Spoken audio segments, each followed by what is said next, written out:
Bienvenido a Saboreando la Palabra, el comentario a las lecturas de la Misa Dominical. Te habla el Padre Ángel Siapi, de la Parroquia Cristo Redentor en El Paraíso, San Juan, Puerto Rico. Recuerda que en la descripción están las citas bíblicas de las lecturas, el enlace al guión de la Lección Divina, el enlace a los apuntes del comentario y la dirección de la página web de la Parroquia Cristo Redentor. En el nombre del Padre, del Hijo y del Espíritu Santo. Amén. Señor, tú que en este día revelaste a tu Hijo unigénito a los pueblos gentiles por medio de una estrella, concede a los que ya te conocemos por la fe poder contemplar un día, cara a cara, la hermosura infinita de tu gloria. Por nuestro Señor Jesucristo, tu Hijo, que vive y reina contigo en la unidad del Espíritu Santo y es Dios por los siglos de los siglos. Amén. Epifanía del Señor. Esta solemnidad se conoce comúnmente como Día de Reyes, nuestra cultura hispana, pero litúrgicamente es la Epifanía, palabra griega que significa manifestación del Señor. Las lecturas de hoy son riquísimas en contenido. Vamos, sobre todo el Evangelio, vamos a iniciar de inmediato con el comentario de la primera. La primera está tomada del capítulo 60 del profeta Isaías, es decir, en la tercera parte del libro, el tercer Isaías, que son los capítulos 56 al 66. Este tercer Isaías se sitúa históricamente en los años del retorno, luego del destierro en Babilonia, que concluye con el edicto del rey Ciro de Persia en el 539 a.C. Leemos hoy solamente los primeros 6 versículos del himno a Jerusalén, que abarca los versículos 1 al 22 del capítulo 60. Jerusalén, la ciudad santa, que no se nombra expresamente en el texto y que el profeta presenta idealizada, resplandeciente con la luz del Señor. Versículo 1. Fuera de Jerusalén todo es tiniebla y oscuridad. Versículo 2. Pero la gloria del Señor, versículo 2, hace que en ella resplandezca e ilumine al resto de los pueblos. Versículo 3. Que guiados por su luz se dirigen a Jerusalén en peregrinación trayéndole sus riquezas al Señor. Versículo 5. En primer lugar, los israelitas que habían sido dispersados por todas las naciones, versículo 4. Pero también los extranjeros, versículo 10, que no está incluido en la lectura de hoy. La peregrinación de los dispersos, los israelitas dispersos y de todas las naciones, también los extranjeros, tiene por tanto un carácter universal. Los que acuden a Jerusalén son todos los desterrados, pero también el resto de las naciones, los hijos, versículo 4, dispersos por todo el mundo. En el Evangelio de hoy, unos magos de Oriente, Mateo capítulo 2, versículo 1, es decir, unos sabios extranjeros, caminan hacia Jerusalén, guiados por el resplandor de una estrella que Dios suscita. Fíjense la concordancia con esta cita de Isaías 60. Tenemos los extranjeros, caminan a Jerusalén, guiados por el resplandor. Los magos traen sus riquezas, simbolizadas en los 3 dones. Ya no a Jerusalén, la ciudad sobre la que Isaías ve posarse la gloria del Señor, versículo 2, sino al mismísimo Señor en persona, al que reconocen y adoran en su Hijo nacido en Belén. Apoyada en el versículo 3, que dice: caminarán los pueblos a tu luz, los reyes al resplandor de tu aurora. Y apoyada también en el Salmo 72, versículos 10 y 11, con el que rezamos en la liturgia de hoy, la tradición ha identificado a los magos del relato de Mateo con reyes. Y ahí viene que se le llamen los reyes magos. El texto habla de magos. Nosotros siempre decimos los reyes magos, pues la palabra de la nomenclatura de reyes proviene de esto que acabo de explicar. Luego, apoyados en el versículo 6, te cubrirá una multitud de camellos, del texto de Isaías, la tradición ha visto en el camello el modo de transportarse de los magos. Y el pasaje de Isaías menciona también en el versículo 6 el oro y el incienso entre los regalos que traen al Señor. De ahí que todo esto confluya para que llegue hasta nuestros días esta tradición tan hermosa que considera a los magos reyes, que son tres porque son tres regalos, que vienen en camellos, por el versículo 6 de Isaías, y que transportan pues estos regalos de los cuales ya se hace eco Isaías. Son tres en el Evangelio, pero ya Isaías menciona el oro y el incienso en el versículo 6. Comentemos muy brevemente la segunda lectura. Estos versículos de hoy, de la carta a los Efesios, expresan la universalidad de la salvación, que es uno de los temas tanto de la primera lectura como del Evangelio de hoy. Pablo ha sido constituido por Dios vehículo de su gracia en favor de los gentiles. Versículo 2. Dios le reveló por el Espíritu, versículo 5, el misterio, versículo 3, que no había manifestado antes. Ahora, por el Espíritu se le revela a Pablo que también los gentiles son coherederos, miembros del mismo cuerpo y partícipes de la misma promesa en Jesucristo por el Evangelio, como nos dice el versículo 6. Pasemos entonces al Evangelio, que el comentario es un poquito extenso porque tiene muchísimo contenido que vale la pena que expliquemos y desentrañemos para que luego podamos hacer nuestra oración con mucha más profundidad y riqueza. Después de la manifestación, ya dijimos que epifanía significa manifestación, es la palabra griega. Después de la manifestación a los judíos, representado por los pastores de la buena nueva del nacimiento del niño, que se dio en la noche de Navidad, era el Evangelio de Navidad, Dios manifiesta el nacimiento del niño a los judíos, representado por los pastores. Hoy vemos la correspondiente manifestación a los paganos, a los extranjeros, representados por los magos de Oriente, dejando claro que la salvación que Dios ofrece en su Hijo Jesucristo es para todos los seres humanos sin distinción. Mateo indica que la localidad de Belén en que nace Jesús está en Judea, versículos 1 y 5, distinguiendo este Belén de otro que estaba en tierras de Zabulón. Belén de Judá, situada a unos 8 kilómetros de Jerusalén, es la ciudad donde nace el rey David y de donde procede también su familia. Es la ciudad donde el profeta Samuel lo unge como rey.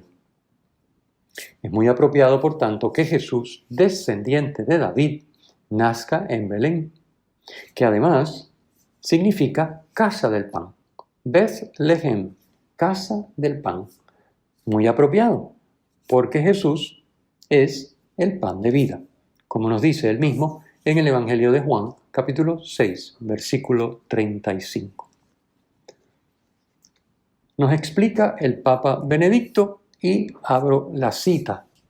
Los magos de Oriente van delante, inauguran el camino de los pueblos hacia Cristo. ¿Qué tipo de hombres eran ellos? Los expertos nos dicen que pertenecían a la gran tradición astronómica que se había desarrollado en Mesopotamia a lo largo de los siglos y que todavía era floreciente. Pero esta información no basta por sí sola. Es probable que hubiera muchos astrónomos en la antigua Babilonia, pero solo estos pocos se encaminaron y siguieron la estrella que habían reconocido como la de la promesa, que muestra el camino hacia el verdadero Rey y Salvador. Podemos decir que eran hombres de ciencia, pero no solo en el sentido de que querían saber muchas cosas, querían algo más. Querían saber cuál es la importancia de ser hombre. Posiblemente habían oído hablar de la profecía del profeta pagano Balaán. Allí encontramos en Números 24:17, avanza la constelación de Jacob y sube el cetro de Israel. Ellos profundizaron en esa promesa. Eran personas con un corazón inquieto, que no se conformaban con lo que es aparente o habitual. Eran hombres en busca de la promesa, en busca de Dios. Y eran hombres vigilantes, capaces de percibir los signos de Dios, su lenguaje callado y perseverante. Pero eran también hombres valientes, a la vez que humildes. Podemos imaginar las burlas que debieron sufrir por encaminarse hacia el rey de los judíos, enfrentándose por eso a grandes dificultades.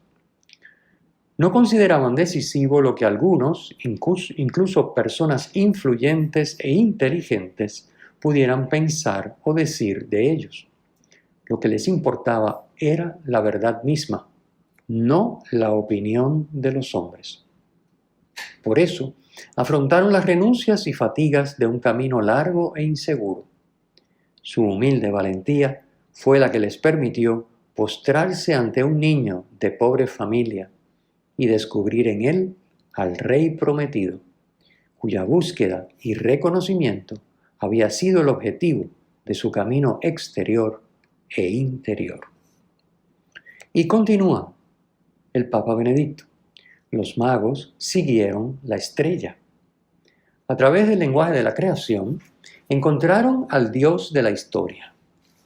Ciertamente, el lenguaje de la creación no es suficiente por sí mismo. Solo la palabra de Dios que encontramos en la Sagrada Escritura les podía mostrar definitivamente el camino. Creación y escritura, razón y fe han de ir juntas para conducirnos al Dios vivo. Se ha discutido mucho sobre qué clase de estrella fue la que guió a los magos. Se piensa en una conjunción de planetas, en una supernova, es decir, una de esas estrellas muy débiles al principio, pero que debido a una explosión interna produce durante un tiempo un inmenso resplandor. En un cometa, y así sucesivamente. Que los científicos sigan discutiéndolo. La gran estrella, la verdadera supernova que nos guía, es el mismo Cristo. Él es, por decirlo así, la explosión del amor de Dios, que hace brillar en el mundo el enorme resplandor de su corazón. Y podemos añadir, los magos de Oriente, de los que habla el Evangelio de hoy, así como generalmente los santos, se han convertido ellos mismos poco a poco en constelaciones de Dios, que nos muestran el camino. En todas estas personas, el contacto con la palabra de Dios ha provocado, por decirlo así, una explosión de luz, a través de la cual el resplandor de Dios ilumina nuestro mundo y nos muestra el camino. Los santos son estrellas de Dios, que dejamos que nos guíen hacia aquel que anhela nuestro ser. Termino la cita. Esta cita extensa que les he querido compartir por su riqueza está tomada de la homilía que pronunció el Papa Benedicto el 6 de enero de 2012. Hablemos entonces de Herodes, la figura de Herodes. Herodes reinaba ilegítimamente. Había alcanzado el trono de Judea con el apoyo de los romanos, que desde el año 63 a.C. habían hecho de la antigua Judea un reino vasallo. Herodes era estimado por el emperador romano, a quien se sometía cumpliendo todos sus deseos. Sin embargo, era rechazado por el pueblo de Israel por varias razones. Su reinado había sido impuesto con mucho derramamiento de sangre por las armas romanas. No podía ser rey legítimo porque su origen no era judío. Su madre era árabe y su padre descendía de una familia de Edom que era enemiga tradicional de los judíos. Herodes nunca mostró respeto por las costumbres y leyes de los judíos. Por el contrario, hacía ostentación de ser un príncipe de cultura greco-romana. Lógicamente, los magos buscan al rey de los judíos, versículo 2, en el palacio de Jerusalén, la capital. Los reyes están en los palacios de las capitales. Pero allí no encuentran al recién nacido, sino a Herodes, el usurpador, rechazado por el pueblo, quien, como era de esperarse, se sobresaltó y toda Jerusalén con él. Versículo 3. Herodes finge querer conocer dónde está el niño para ir a adorarlo, versículo 8, cuando lo que quiere en realidad es matarlo. Los lectores de Mateo conocen las ansias de poder y la crueldad sin límites de Herodes. Para conocer un poquito más a Herodes hay que saber que Herodes estranguló a su segunda esposa Mariamne. Mandó matar al hermano de esta, Aristóbulo el joven, a quien había nombrado sumo sacerdote. Al etnarca Hircano II también lo mandó matar, su antecesor en el trono. Mató a Alejandro y Aristóbulo, hijos suyos, con Mariamne. Y 5 días antes de su muerte, mandó matar a Antípatro, su primogénito, hijo de Doris, su primera mujer. Incluso dio orden, que no se cumplió, gracias a Dios, de hacer perecer luego de su muerte a los 300 nobles más importantes del país, encerrados en Jericó, porque quería que hubieran lágrimas en sus funerales, pues sabía que el pueblo no lo lloraría el día de su muerte. Con esto nos damos idea un poquitito de la figura de Herodes, qué clase de persona era Herodes. El título que los magos le dan a Jesús, Rey de los Judíos, versículo 2, volverá a aparecer en el interrogatorio de Pilato a Jesús. Pilato le dirá en el capítulo 27, versículo 11, ¿eres tú el Rey de los Judíos? Y será lo que constituya la causa de su condena a morir en la cruz. Por eso es que, según la costumbre romana, la escriben y colocan sobre el condenado. La causa de la condena los romanos la ponían sobre el condenado a muerte para que el pueblo viera por qué lo habían condenado. Esa es la razón por la cual se pone sobre la cruz de Jesús, como nos dice Mateo en el versículo 27, en el capítulo 27, versículo 37, que el letrero que habían colocado sobre la cruz decía: este es Jesús, el Rey de los Judíos. Rey de los Judíos es la versión política del título mesiánico Rey de Israel. Para obligar a Pilato a intervenir y así poder dar muerte a Jesús, los judíos lo acusan de ser un rey político que interfiere con el poder del César romano. Jesús ha dejado claro en su predicación y actuación a lo largo de toda su vida que no es un rey político. La acusación es falsa y tanto Pilato como las autoridades judías lo saben. Jesús es rey, pero no como los reyes de este mundo. En el Evangelio de hoy encontramos también a sacerdotes y escribas en el versículo 4, que son los expertos en la Escritura. Sacerdotes y escribas eran los estudiosos, los que interpretaban, los que conocían los detalles de la Escritura. Lamentablemente, según nos refleja el texto, no creen lo que dice la Escritura. La conocen muy bien, pero no creen lo que dice. Ellos saben que, según el profeta Miqueas, en el capítulo 5, versículo 1, el Rey de los Judíos nacerá en Belén, como dicen los versículos 5 y 6 de nuestro Evangelio. Pero, instalados en su saber y su posición social, no están interesados para nada en acompañar a los magos para adorar al niño. Irónicamente, los judíos no le creen a sus profetas, mientras que los extranjeros, los magos, guiados por el signo de la estrella, buscan al Rey de los Judíos para adorarlo. Al salir del palacio de Herodes, la estrella que habían visto salir comenzó a guiarlos hasta que vino a pararse encima de donde estaba el niño. Así consigna el versículo 9. Es como si la estrella se ocultara mientras los magos estaban con Herodes. No lo dice, pero da la impresión. En ese ambiente, obviamente, no es posible captar los signos de Dios. El relato no indica que la estrella los guiara a Herodes, sino a Jesús. Ellos ven salir la estrella, interpretan el signo correctamente según sus conocimientos y se dirigen, por supuesto, a donde piensan que debe nacer el Rey de los Judíos, al palacio de Jerusalén. En el versículo 10 nos dice que los magos, al ver la estrella, se llenaron de inmensa alegría.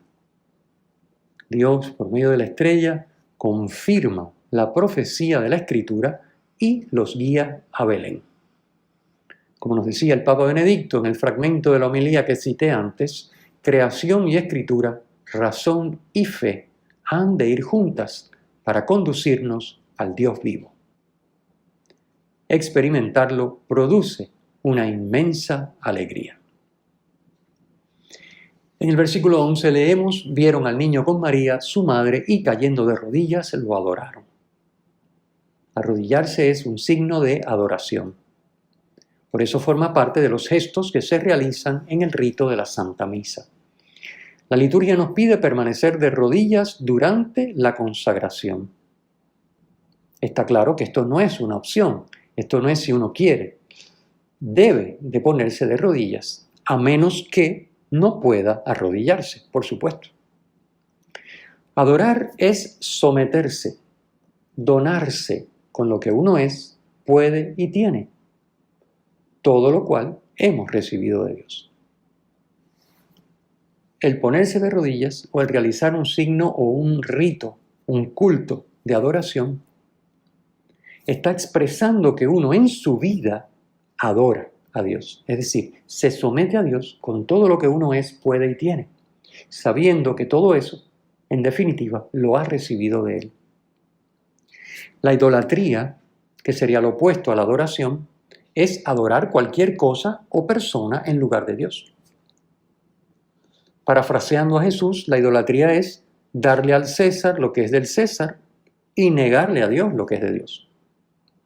Mientras que adorar a Dios, en frases de Jesús, es darle al César lo que es del César y a la vez darle a Dios lo que es de Dios. En sus cofres, los magos traen al niño 3 regalos simbólicos: oro, porque es rey; incienso, porque es Dios; y mirra, porque es hombre. Esto lo encontramos en el versículo 11.